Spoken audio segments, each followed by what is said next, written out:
Hey, what's up y'all? Quaymax, aka Quay. It's super early, bro. It's like 7 o'clock. I just woke up like 30 minutes ago. The grind does not stop. I'm still tired, but the grind don't stop, you feel me? We'll be looking at game theory, the murky history of Minecraft underwater gods. I've actually been playing a decent amount of Minecraft recently, especially at the hardcore mode. Problem is, I keep dying under like 3 hours. I'm trash, I'm garbage. Besides all that, we're gonna look at this video. Hope you guys enjoy it. This is by the Game Theory channel, run by Matt Pat. Link in the description down below to his channel. Hope you guys enjoy it. This is Quaymax, aka Quay. Let's get started. The ocean, a beautiful blue crystal on this cuboidal planet we call home. It's supposed to be the SpongeBob narrator. Creatures large and small, the majestic squid, the playful. Bro, the first time I played Minecraft and I saw the squid, I was scared. Bro, I got out that water quick when I saw the squid the first time, bro. I'm like, oh shit. They don't hurt you, so it's like they good, but it's definitely scared me the first time. Dolphin. The reborn souls of the dead waiting to drag into your watery grave. All today on Game Theory. Hello, Internet. Welcome to Game The 13. Theory. We're today in a very mature 13+ critical analysis of a fun for all ages game, Minecraft. Does that cover me? Not gonna get hit by any FTC fines, right? Here, let me throw in some big words just in case. Entrepreneurship, anti-disestablishmentarianism, defenestration. Matt Pat making sure this don't get shut down. Listen, FTC, this is not a family-friendly channel. You feel me? This is for 13+. If you 12 on, get the fuck out of here, nigga. I'm just kidding. Let's talk some Minecraft, shall we? Today we're getting our Little Mermaid on and going down where it's wetter, down That's where ugly it's as better, mermaid. under the sea. In Minecraft, the underwater biomes just don't seem to get enough love. Sure, everyone is always excited to make songs dedicated to the fiery death plains of the Nether or to discuss the otherworldly void of the end, but the watery depths of the overworld offer just as many breathtaking sights, unusual creatures, and head-scratching mysteries, and yet no one really seems to care. It's kind of like art imitating life. Bro, I hate them Here, in real drowns. life, They're we're annoying. so focused on space exploration that most of our undersea biomes here on Earth have gone completely unexplored. I think we've only seen like 5% of them. So today I'm gonna change that. Not the 5% thing. Heck no, that water is cold. No, I'm just gonna sit on my butt and talk about oceans in a video game for about 18. That's crazy. There's so much of the ocean that we haven't explored. It's like 5% we explored. It's all kind of stuff in that deep ocean, bro. I'd be shook. What's the deal with the Guardians and the Elder Guardians? Where did they come from? Bro, I hate these things. I keep dying by these things. Especially like if I spawn in a survival island and I try to swim to like one side to another island, these things come in and kill me, bro. I hate them. I hate them, dog. I do not like them.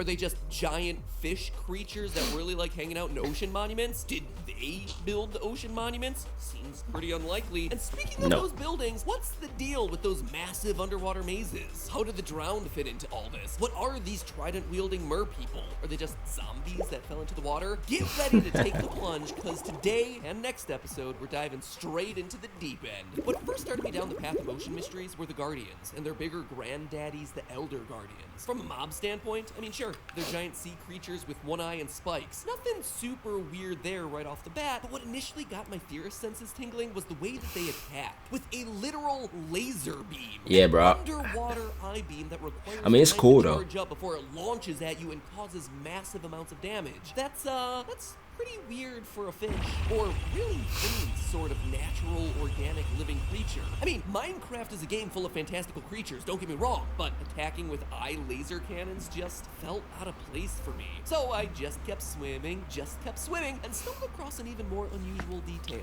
their inability to die. You see, if you take a Guardian or Elder Guardian out of the water, it just flops around on the dry land. Like a cubic Magikarp. But why this matters is what doesn't happen. You see, it doesn't suffocate when exposed to the air. It literally just keeps flopping around until you carve it up to make sushi. Well, it's just a video game mechanic, I hear you saying, and you'd be right if only other fish behaved the same way. For every other fish in the game, you take it out of the water, it flops around and eventually dies. Take a squid out of the water, it suffocates and dies. Take a salmon out of the water, it suffocates and dies. Take a pufferfish or a cod out of the water, underwater. They suffocate and they die. If you can't tell, there were a lot of cuboidal animals that were harmed during the production of this video. Anyway, Bro, Peter about to strike this video down, boy. Now, hold on. Animals dying. Alright, yeah. Okay. Alright. Hold the strike, though. Sorry, no. Guardians and the Elder Guardians are the only undersea creatures that can live indefinitely on the land. So between that and the laser eye thing, there was just something, pardon the pun, fishy about them. Or actually, that's completely the wrong pun because it was something that didn't feel fishy about them. Something that felt a bit less like an animal and a bit more like a machine. Let's look closer at the design of the Guardian. Notice the colors of its flesh and the cracked patterns across its body. It's nearly identical to the prismarine blocks that form the ocean monument around them. Coincidence? Yeah. I think not. And that isn't just my observation either. In Minecraft's official Mob Bestiary, the in-depth guide written from the perspective of an animal researcher in the Minecraft world, they specifically allude to this fact. Quote, their skin is cracked, as if carved from some ancient rock, and their single white eye is somehow both unknowable and cruel. End quote. Ancient rock, you say? Like perhaps prismarine? The very same stone that serves as the primary building block for all ocean monuments? The only place in the game where they spawn? Further supporting the idea that the Guardians aren't made of flesh, but rather of prismarine stone is their drop behavior. When killed, the Guardian has a 40% chance of dropping prismarine crystal, which, for a fish, doesn't make a whole lot of sense. I mean, if you kill a sheep, it drops you wool. If you drop a cow, it drops you, like, cow flesh. But if you're a non-organic creature built from the nearby rocks and minerals, well, that could certainly explain. It actually makes sense, though. Speaking of their that makes behavior, sense. The Mob Bestiary does a drop of its own. Another interesting tidbit about the Guardians. Quote again, Elder Guardians will also drop a water-absorbing sponge if killed by an adventurer. And if it doesn't drop a prismarine crystal, one will find raw fish of some kind in its place. Some scholars think that this is evidence that its diet consists of fish and other natural watery foodstuff, but Guardians have never been seen to wander far from their temple homes to catch them, so we cannot be sure. End quote. It's an odd detail to include there at the end, right? To specifically call out, hey, they drop fish, meaning that they might eat fish, but, you know, considering the fact that they never leave the ocean monuments they spawn in, they probably don't eat the fish. Again, all the evidence seems to be pointing to these creatures not being animals, as I'm sure we've all assumed them to be, but rather some sort of artificial creation. A defense mechanism built of the surrounding materials somehow mixed with real-life fish, or real-life fish DNA to protect the very monument that do make sense, though. They do make sense. The creature's anatomical design inside the Mob Bestiary seems to contain some level of secrets. For most other mobs in the game, the book has this incredible illustration of their inner workings. The dense skeletons of the Creeper, the humanoid brains of the Enderman. But for the Elder Guardian, we get ourselves a art style look cool. dissection of the eye, with components that look kind of like wires, leading to panels meant to charge. Yeah, especially looking at it like this definitely is not a fish. You know what I'm saying? It's like a like he said, it's like a machine, bro. This ain't natural. This is artificial. No lie.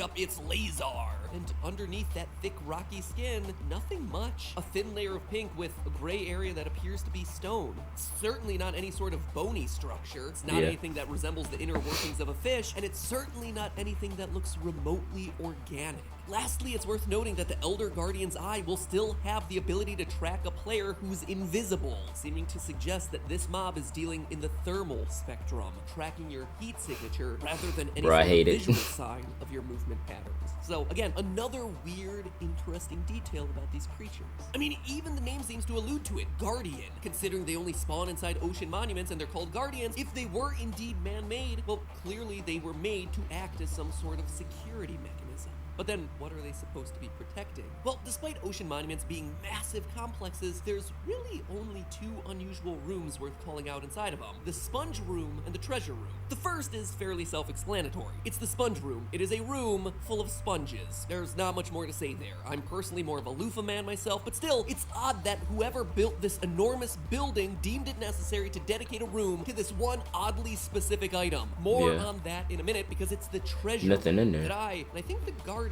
want to focus on. You see, while every monument may not necessarily contain itself a sponge room, all monuments do contain themselves a treasure chamber, a central area with a tall ceiling and 8 gold blocks located in the middle. Gold blocks that are encased or hidden behind a layer of dark prismarine. And it's this right here that is perhaps the most oddly specific design choice hidden in the entire game. Here we are in the middle of this massive underwater complex made entirely of one material. Just varieties of prismarine everywhere. that's it. And yet, smack in the middle, the designers decide to include this massive golden box. Alright, that alone would make some kind of sense, I guess, displaying your prized treasure like it's a core to the entire building, but it's the fact that the gold is hidden under another layer. That the gold is literally encased within a box of dark prismarine, within a box of another stone hidden away, that really strikes me as noteworthy here. And it's those details, coupled with the overall design of the structure, that leads me to believe that the ocean monuments were made to be religious buildings. First, let's just start by looking at the overall design of the ocean monument. It's a classic ziggurat structure, a staircase-like building with wide flat landings that get narrower each level up. Basically, it's like a big pyramid, but with some stopping points as you get higher, whereas a more traditional pyramid, like those in Egypt, consist of a smooth, continuous line all the way to the peak. Ziggurats were famous in ancient Mesopotamia, basically the first place you learn about in world history class and never fully understand or care about. Cradle of civilization, have no idea what that is. Let's just get to ancient Greece and Egypt already. Those are the cool ones. Or at least that's how I felt when I was learning those units. So I went back, refreshed myself on information, and let me clear it up for you. Mesopotamia back in the day was where modern-day Iraq and part of Syria are today. So basically, it's an ancient civilization located in the Middle East. That is where you would find structures like the one that we see depicted here in Minecraft. So, knowing the real-life structure that these monuments are based on, you can start to get clues as to what their intended use was in the Minecraft lore. You see, in ancient Mesopotamia, a ziggurat's main purpose was religious. It was meant to connect heaven and earth. They're thought to have been built to literally house the gods. As such, only priests were allowed to get inside of the ziggurats. And this hypothetical religious use seems to be supported by Minecraft. You see, one other key feature of the ocean monument is the fact that underneath the monument are 23 giant pillars that stretch down to the ocean floor. And it's always 23, unless of course there's some weird spawn hiccup. But that 23 number, I've said it so many times this episode, it seems so oddly specific, right? It has got to mean something. And wouldn't you know it, I think it does. You see, the number 23 is just one of those numbers that's considered to be really important to humans. It's a prime number, which already makes it special. It's the number of chromosome pairs that we have in our body. It's basketball star Michael Jordan's number. Yeah. There's a really bad Jim Carrey movie all about the number 23. So, you know, really important stuff here. But all joking aside, there's even something called the 23 Enigma. Essentially a belief that the number has some sort of magical or mystical significance because of how much it shows up in our day-to-day lives. So when it comes to numbers, 23 is kind of a big deal. Just behind top 10, lucky 7, and I guess unlucky 13. But when it comes to religion, 23 is an even bigger deal. You see, in the Islamic faith, there's the Quran. It's the Islamic sacred book, just like Christians have themselves the Bible and Judaism has the Torah. The Quran is believed to be the word of God as dictated to the Prophet Muhammad. And it took, get this, 23 years for the entire book to be revealed to Muhammad. It's also Muslim belief that the first verses of the Quran were revealed to the Prophet Muhammad on the 23rd night of the 9th Islamic month. So again, in the Islamic faith, the number 23 matters a lot, meaning that those 23 pillars in the Minecraft Ocean Monument could very easily be referencing important pieces of religious architecture found around the Middle East. That actually makes sense. Ziggurats aren't mosques, where Islamic faith is currently practiced, but they are connected by geographic region and religious connotation. Now here is where everything comes together. If Minecraft's ocean monuments were indeed places of religious significance, where an ancient race of people believed gods could